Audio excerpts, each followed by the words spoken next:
qu'on dit que ça n'est pas de l'art, c'est bon signe. C'est bon signe. C'est très bon signe. Ça veut dire qu'il y a un pas de côté, qu'il y a quelque chose qu'on ne comprend pas, puisqu'on ne le connaît pas. Évidemment, on ne l'a jamais vu. On ne l'a jamais vu, donc c'est pas de l'art. Donc on nous critique en disant « Mais pourquoi est-ce que vous ne faites pas ce que vous voyez ?» Ben oui, mais non, on ne fait pas ce qu'on voit. On ne fait pas ce que vous voyez, on fait ce qu'on voit nous. Alors il faut du temps. Voilà, il faut du temps. De vivre dans des formes qui sont une sorte d'harmonie, qui sont expressives et qui sont vivables. L'être humain se sent mieux que dans des blocs qui n'ont pas de vie, qui sont stériles et qui ne sont pas étudiés au fonctionnement de l'être humain. Chaque habitat, soit un appartement ou un immeuble ou en tour ou en gratte-ciel, doit être adapté à la fonction de l'homme et donc vivre et exister pour l'homme. On ne donne jamais la parole, ni à nos artistes, ni à nos chercheurs, ni à nos cosmonautes, ni à nos poètes. Enfin, les seules sources d'enrichissement et d'évolution viennent de l'innovation, de la création, de l'invention, à la fois artistique et scientifique, parce que c'est la même chose. Le monde sage, c'est une très belle utopie. Mais de toute façon, même si l'utopie ne change pas les choses, elle est. Il y a pas un moment où elle est, quelque chose se passe pour des personnes et pour le monde de toute façon. Chaque utopie a toujours généré ensuite une action ou un changement. Beaucoup d'artistes ont marché sur les traces du sage, bien souvent avec des attitudes paradoxalement subversives. Voir un peu accompagner sa pensée de gens qui existent vraiment. On n'est pas seul dans le passage. On n'est surtout pas seul. Ça marche assez bien avec les enfants. Et en général, les adultes retrouvent assez rapidement leur âme d'enfant.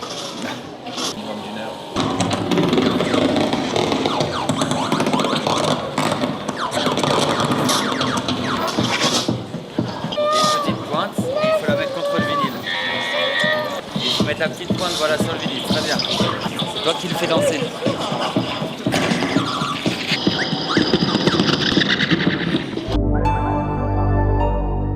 La question du monde sage se pose aussi avec la question des frontières. Le voyage ou la traversée de frontières ne soit accessible qu'à une certaine partie de la population mondiale.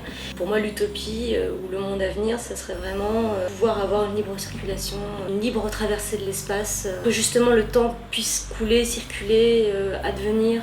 Une histoire d'infiniment petit, d'infiniment grand, à la taille du désir. Mutation, je vois une sorte de futur. Les individus seraient plus dans une image intérieure, créative, personnelle. L'idée étant de travailler sur quelque chose qui est de l'ordre du non-vu, du hors-référence, hein, de la zone non-dite, qui est de l'ordre d'un objet non référencé, quoi, hein. Explorer l'espace de la matière et la matière de l'espace du même coup.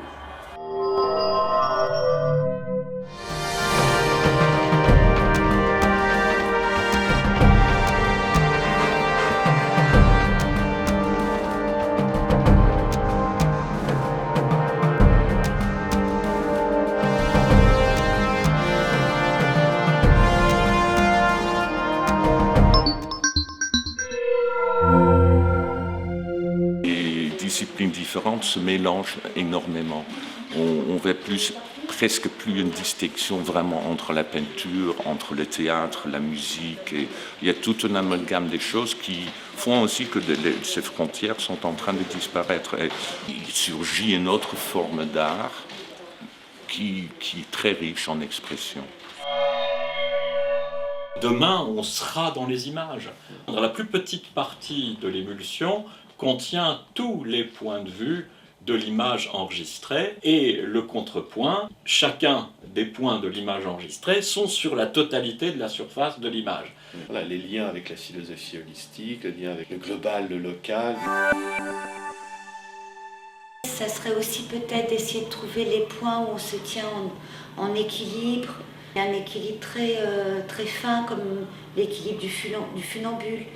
J'essaie toujours ça en fait dans les pièces, de faire ça, c'est-à-dire que ce soit un petit peu en train de tomber, mais que ça tienne quand même, que ce soit toujours en suspens. On met toujours en attente d'être invité, d'exposer quelque part, etc., etc. Il faut oublier tout ça, je crois, et juste garder, reprendre, redécouvrir le plaisir de continuer à bosser sur ce qu'on a envie de faire, quoi.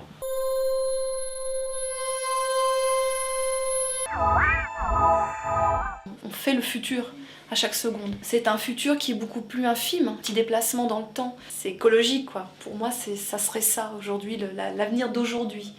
C'est nos actes dans le quotidien.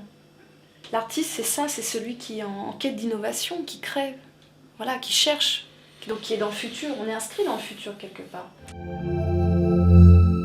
Avenir Le Monde Sage, tout le travail de l'artiste aujourd'hui, des artistes, ça va être de susciter un travail, c'est pas forcément des œuvres, un travail, une concentration pour que le monde contemporain puisse être là, ici et maintenant. Ça va être très dur d'être là. On a su aller sur la Lune au siècle dernier, mais là le travail, ça va être de revenir sur Terre et d'être là. Parce que l'utopie, ça permet de vivre. Pour moi, c'est sans utopie, sans rêve, on est mort, quel que soit l'âge qu'on a. Beaucoup de gens d'ailleurs sont des vieux jeunes parce qu'ils n'ont plus de rêve. Le rêve, l'utopie, c'est le moteur des gens qui ont quelque chose dans le ventre ou dans la tête. C'est une recherche.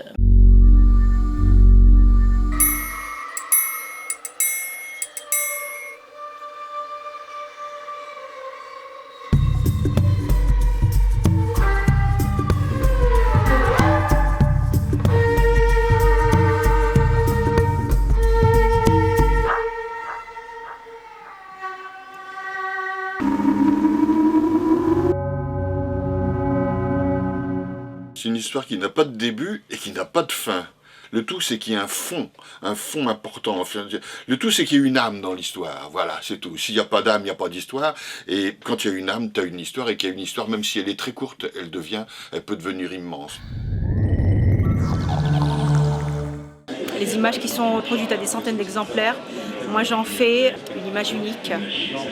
Voilà, une toile unique. Je rends un petit peu à l'être humain ce qu'il est, c'est-à-dire un être tout à fait unique. Je reste positive, je pense qu'on revient toujours aux origines. Les choses qui sont immuables, on y revient tout le temps. La souris et le pinceau et les différents logiciels sont les médiums. Et je passe d'un logiciel à un autre. Ce que tu nous montres dans tes œuvres, c'est ça, quoi. C'est l'univers dans lequel on va aller se promener. Pour trouver la planète sur laquelle on va s'installer. Là où l'est. Là où l'est. Pour continuer l'histoire.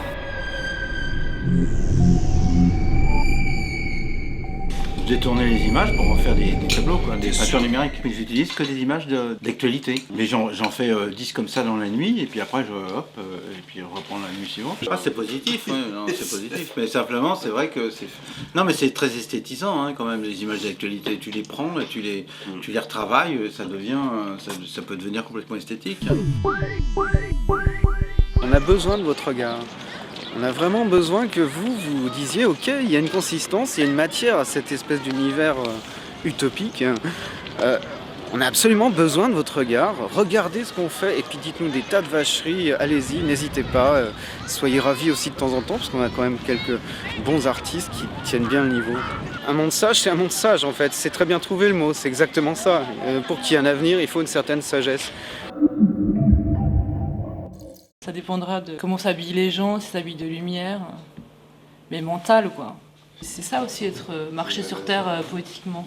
Toujours redresser la barre, tu vois, où tu vois que tu commences à broyer du noir et tout ça, d'avoir un peu des idées noires.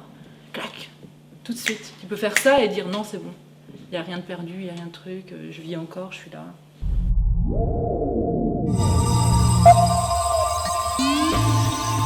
Je l'ai appelé Ganesh en hommage au dieu hindou Ganesh. Le dieu originel Aum. Donc c'est un éléphant un peu stylisé bien sûr, et les oreilles bougent. Quand il est content, il est comme ça. Quand il n'est pas content, il est comme ça. Comme disait Foldy, c'est le petit, le moyen, le grand, c'est le papa, la maman, le fils. Ce que je cherche, c'est d'avoir un dialogue avec mon prochain. Je m'imprègne comme une éponge avant de travailler. c'est un long travail d'oubli et d'entrer dans la matière et de regarder tout à fait détaché le résultat. Plutôt que de spéculer ou de postuler sur ce qui va nous arriver, je préférais, moi, essayer de développer les acuités qui permettront, au moment où les choses nous arriveront, de pouvoir les identifier, les reconnaître. Vous voyez, la haute technologie, elle a que la hauteur de son époque et d'un moment. Dans la technologie aujourd'hui, moi, ce qui m'intéresse, c'est ce qu'on en fait. Et je me suis souvenue de ce que me racontait ma mère quand j'étais toute petite, qui nous faisait le cinéma. On s'asseyait, elle nous préparait dans une boîte à chaussures, un petit écran qu'elle découpait dans la boîte. Elle tournait les images et nous étions fascinés parce que ça nous racontait des histoires. C'est une discipline du temps, une discipline de l'espace, gérer son espace, gérer son temps. Mais à la limite, plus on en fait, plus on est, plus on en fait, plus c'est facile en fait. C'est forcément une grande introspection, c'est évident. Quand on est dans l'acte de création, c'est l'interrogation, c'est une interrogation permanente. Pouvoir observer une œuvre à la loupe dans un espace relativement étroit, qui est entre la cabane et le tipi, travailler sur des lumières colorées. Le lieu dans le lieu, c'est vraiment ça, c'est le lieu dans le lieu. Je voulais vraiment que les gens soient physiquement impliqués, mais c'est aussi un lieu d'accueil pour d'autres artistes. Seule la réalité passe le temps. La réalité est royale, c'est l'éternité. Et d'ailleurs Duchamp disait que l'art était... Il disait qu'une œuvre d'art était une flèche qu'il lançait à travers l'éternité et qu'il pouvait peut-être mettre plusieurs siècles à trouver la cible, quelqu'un qui la voit, qui la reçoit. Mais une œuvre d'art est faite hors du temps. Donc pour pouvoir l'apercevoir, il faut être hors du temps soi-même. Si la personne qui regarde n'est pas hors du temps elle-même, elle ne peut pas voir ce qui a été créé hors du temps. Toute l'histoire qui est derrière, et si à un moment donné, on ne dit pas au passant « Arrête-toi, regarde, qu'est-ce que tu ressens ?» Si on ne lui donne pas une petite clé, exactement. Tu es là, qu'est-ce que tu ressens? Ce qui va te toucher. Ça peut être un œil sur un tableau, ça peut être une ligne, ça peut être un mot.